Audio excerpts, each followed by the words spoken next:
What's up, everybody? We're back with another video today. A very interesting prediction for 2028. As I said in the last video, it's just playing around right now. It's obviously 4 years, just under 4 years, I guess, until the next presidential election comes. But obviously, people have already started speculating as to who will run. As of now, obviously, it's not going to be Donald Trump or any other former president or I guess Joe Biden possibly could run, but because of the 22nd Amendment. However, with this conversation coming up, there have been, you know, maybe not the most serious talks. Of course, Trump has floated it, but on the Republican aisle, uh, getting rid of the 22nd Amendment. Of course, that would take Democratic support in Congress and in the House of Representatives to get rid of that amendment, which basically says that a person can only be president for 2 terms, run for 2 terms to be president of the United States.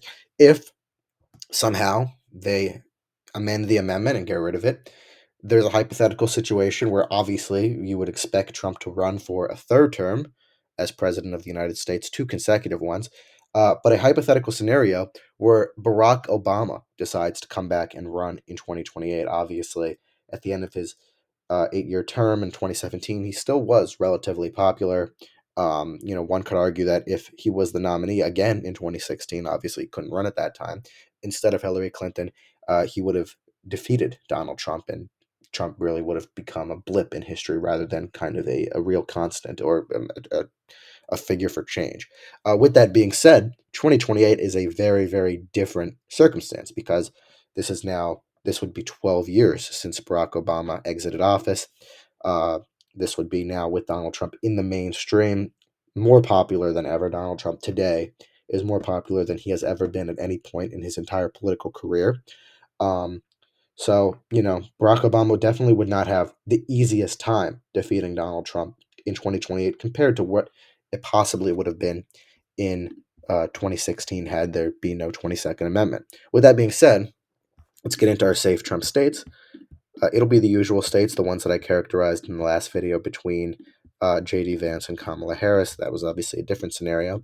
But the states, even states like Iowa and Ohio, I would consider to be safe, even with somebody like Barack Obama on the ticket. I'll leave the state of Florida out of it. He could narrow it up there a little bit. He does have that appeal. He did win Florida both times against John McCain and Mitt Romney.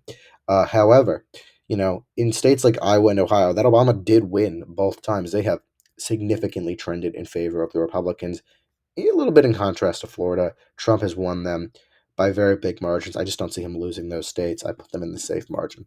For safe Obama states, he is a very strong candidate. In my opinion, he probably would be the strongest Democrat candidate. You'd see a state like New Jersey, it won't be considered like a likely or lean state that Kamala Harris had. It would be a solid blue state.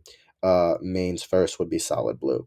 Um, of course, DC. That would be it for Barack Obama. He would get that 191 electoral vote count. Do not underestimate Barack Obama's popularity. The state of Florida would be a likely state for Donald Trump, as well as the state of Texas. In 2024, um, Republicans were able to undo a lot of Democrat progress in that had been tried to be made in Texas over the last few decades. People said that Democrats may eventually flip Texas in come the late 2020s or the early 2030s. It was even floated in like 2020, 2016 with Hillary Clinton. Of course, it never came to fruition, but it was narrowing up. Trump only won it by about 9 points in 2016 compared to Romney by about 15 to 20 in 2012, and then in 2020 Trump won it by 5.8. Back to 2024, he wins it by about 15 points. So shifts that all back. Ted Cruz wins his state. It's not really competitive. You remember the last race between him and Beto O'Rourke. He only won it by about 2 points. Nowhere near those margins this time around. Leave it in that likely category. Likely Obama states. This would be the state of Virginia, the state of New Hampshire. He's very popular in the Northeast. Maine at large, Nebraska second, very popular among suburban women. Minnesota and New Mexico. These would all be likely for Barack Obama. In a scenario where it would be a Kamala Harris, I would probably put a state of, all of these states, frankly, beside possibly Maine at large as lean or tilt. But with Barack Obama on the ticket, those margins evaporate. For lean Donald Trump states, the state of North Carolina would lean in favor of Donald Trump, as well as the southern states of Nevada and Arizona. We saw Donald Trump flip Nevada for the first time. The Republicans won Nevada since 2004 and win Arizona by over 5 points. A lot of people were saying because of Donald Trump's hatred of John McCain, he really ruined his perception and his support in the state of Arizona. Well, you could argue, I guess people's memories are short, but he did win Arizona by the biggest margin of any of the seven toss-up states in 2024 against Kamala Harris. This comes, Arizona and Nevada, that sweep comes with increased Hispanic support for Republican candidates. Trump was able to do very well in those states, and therefore he was able to get that increased Republican support. For North Carolina, people were saying, "Oh, it's now competitive." Of course, Josh Stein was elected governor there.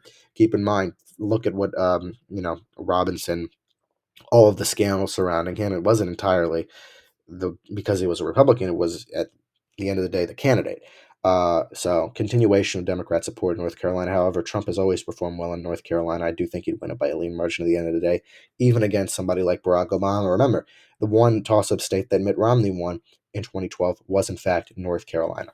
Let's get into our tilt Obama states. The first, lean Obama states. The first lean Obama state would be the state of Michigan. Obama, of course, I think would be one of the most popular Democrats to run in the Rust Belt at this point in time. Of course, Trump is also incredibly popular for a Republican in that Rust Belt area. However, the state of Michigan, you really wouldn't have that Muslim backlash that Kamala Harris faced against that incumbent Biden Harris administration with their policy toward Israel. I think that Obama, even in his term as president, was less friendly toward Israel compared to Biden, I would say.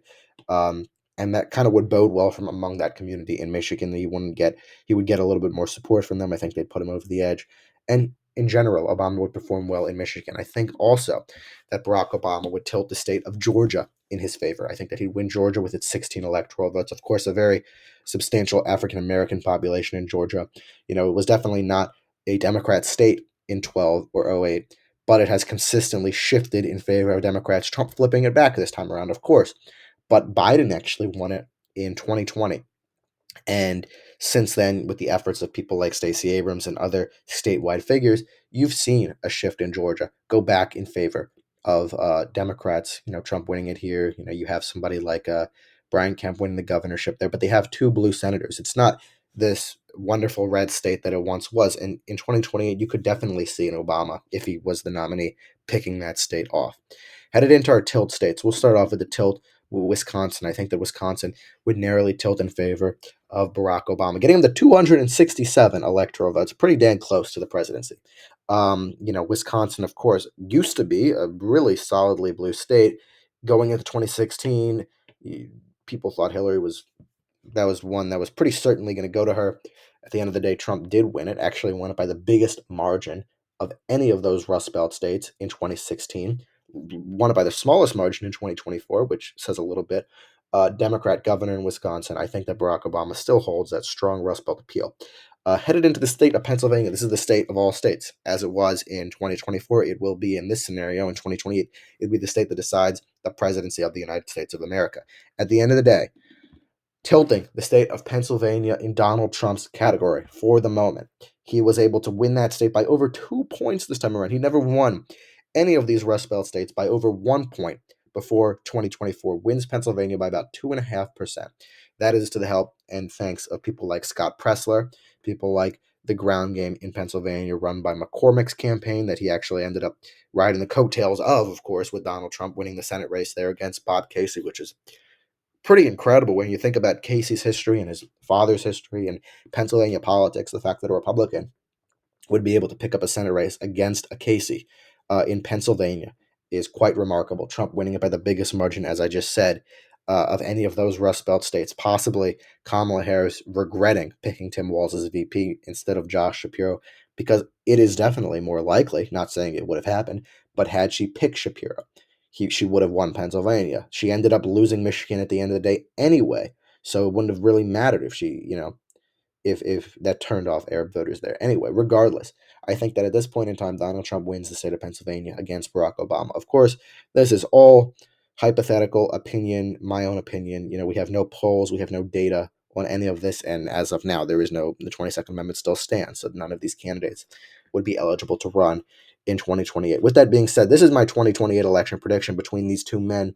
It, in my opinion, would be one of the tightest races in American history. This is really like that ultimate Super Bowl. That's that Brady versus Mahomes type of thing that you get the two goats of each political party, the two people that run each political party and dominant in those, battling it out for the presidency of the United States. Had this been the election in 2016, I definitely think you see an easier path for Obama. This time around, Trump running as incumbent president of the United States, we obviously don't know what the country will look like in 4 years. It could look like a scenario like it did in 2020, which would be bad for Trump, but could be very different. Trump also, as I said, most popular he has ever been in his political uh, uh, time in his political career. Obama more unpopular now than he's really been typically. Still, both incredibly strong candidates, probably the most strong candidates from each political party. You know, if the amendment is not overturned, none of the this will not be what happens. But something to think about headed in to the next Trump administration. We're now about 10 days away from Trump being sworn in as president of the United States and becoming the 47th president. Looking down the line to 2028, Barack Obama versus Donald Trump, my official prediction. Thank you guys for watching. Let me know in the comments below your thoughts on my prediction. What would you keep the same? What would you change? And yeah, thank you guys for watching and have a great day.